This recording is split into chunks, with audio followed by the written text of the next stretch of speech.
बेटा जग सुना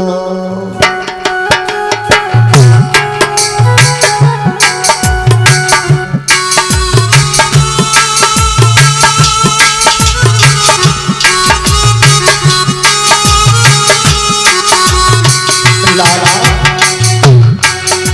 कौन आया, किसने मारा? बेटा एक बार मैया कह करके तो बुलाओ। महलों में बेटी थी, दिल के ये टुकड़े थे, किसने खिलौना मेरा छीना? तेरे बिना है बेटा जग सुना।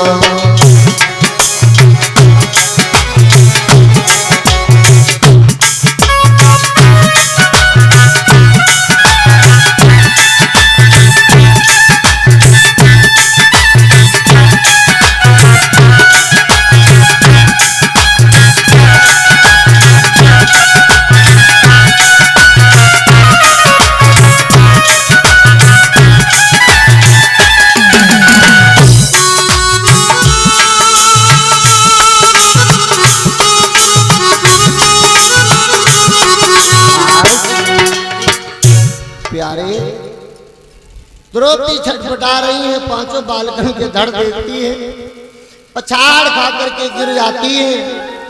तब तक क्या हुआ, भगवान कन्हैया आ गए।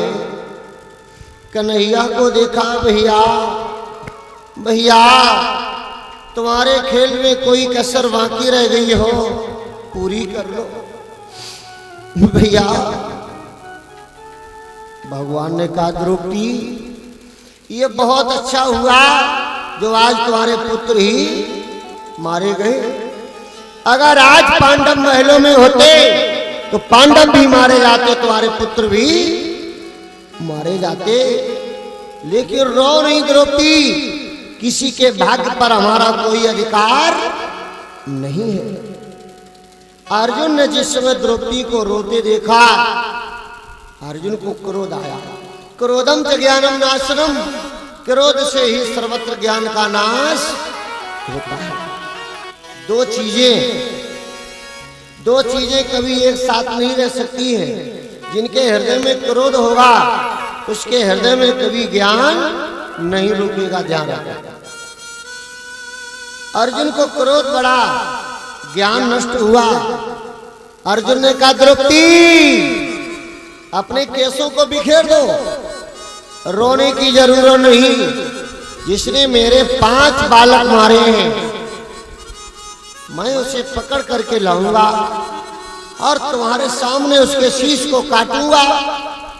उसके शीश के माध्यम से जो खून निकलेगा उसमें भिगो करके अपने बालों को बांधना, तब तक के लिए बालों को बिखेर दो।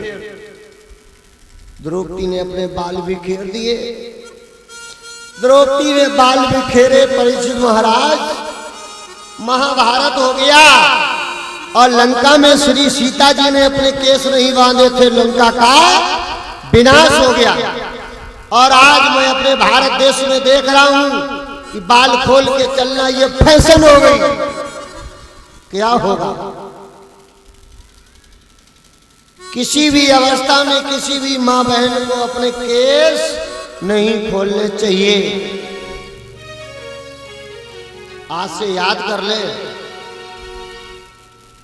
चाहे मंदिर में जाए, तीर्थ में जाए, कहीं भी जाए, केस नहीं खुले होने चाहिए। जहां जहां केस बिखरे वहां विनाश हुआ।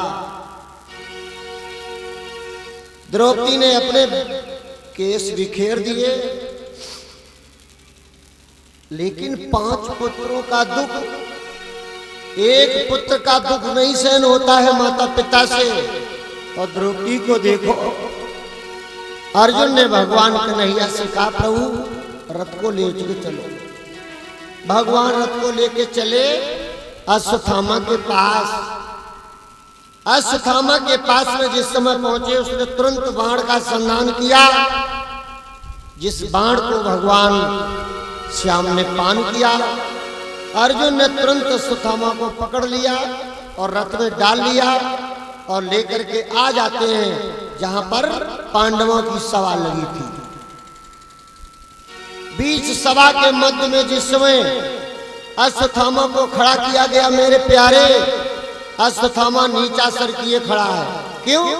कि पापी का सर हमेशा नीचा ही होता है। हत्यारा है, पापी है, नीच है, जाति का ब्राह्मण है। भीम की जिस समय नजर पड़ी, भीम ने कहा द्रौपदी,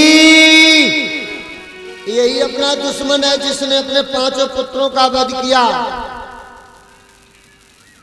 द्रौपदी बोलो, द्रौपदी, द्रौपदी मुझे जल्दी बतला, क्यों कर तेरा दिल भर डालूं, खींच लूं खाल सारे तन की, या टुकड़े टुकड़े कर डालूं। बोलिए, तुम कह दो तो इसके सारे शरीर की खाल को खींच लूं, तुम कह दो तो इसके टुकड़े टुकड़े करके डाल लूं। बोलो। ओ नीच कमान तान फिर भी, देखूं ताना मानो तेरा, और बिस्तरे बांध अब दुनिया से, उठ चुका आज दाना तेरा, तू जिंदा नहीं बचेगा। द्रौपदी खड़ी है। बोलो बोलो द्रौपदी। अब द्रौपदी के मुख से क्या आवाज आई? आंसू पहले, कहने लगी प्रभु पतिदेव, मेरे जो 5 पुत्र मारे गए, मैं अपने 5 पुत्रों के मोह को त्याग रही हूं, लेकिन इस बेचारे ब्राह्मण के प्राणों की भीख मांग रही हूं। मेरे पतिदेव, इसे मारो नहीं, इसे छोड़ दो, मारो नहीं, छोड़ दो। जाति का ब्राह्मण है, मेरे 5 पुत्र चले गए, मुझे दोबारा नहीं मिलेंगे, लेकिन इस ब्राह्मण को मारने से 100 गायों की हत्या लगेगी। उन 100 गायों की हत्या को अपने सिर पे कौन रखेगा? छोड़ दो। द्रौपदी की आंखों में आंसू, हृदय में दया। भगवान श्याम ने जिस समय देखी, भगवान कन्हैया ने अपना वरद हाथ द्रौपदी के सिर पे रख दिया और कहा द्रौपदी, ये पृथ्वी अगर सदी है तो तुम्हारी जैसी सुशील महिलाओं के ऊपर ही सदी है। परीक्षित महाराज, इस मैया पृथ्वी में कोई खंबा नहीं लगा, ये मैया हमारी इन माता बहनों के ऊपर सदी। जिस दिन पतिव्रता धर्म पर चलने वाली हमारी माताएं बहनें नहीं होगी, उस दिन ये मैया पृथ्वी नहीं होगी। ये वही तो हैं, ऐसी ऐसी संतानों को जन्म दिया, राम और कृष्ण जैसी संतान को पैदा किया, भक्त और ध्रुव, प्रहलाद जैसी संतान को पैदा किया है। ये वही तो हैं। और लिखा है किसी कवि ने, बोलेंगे, भारती की मात ऐसे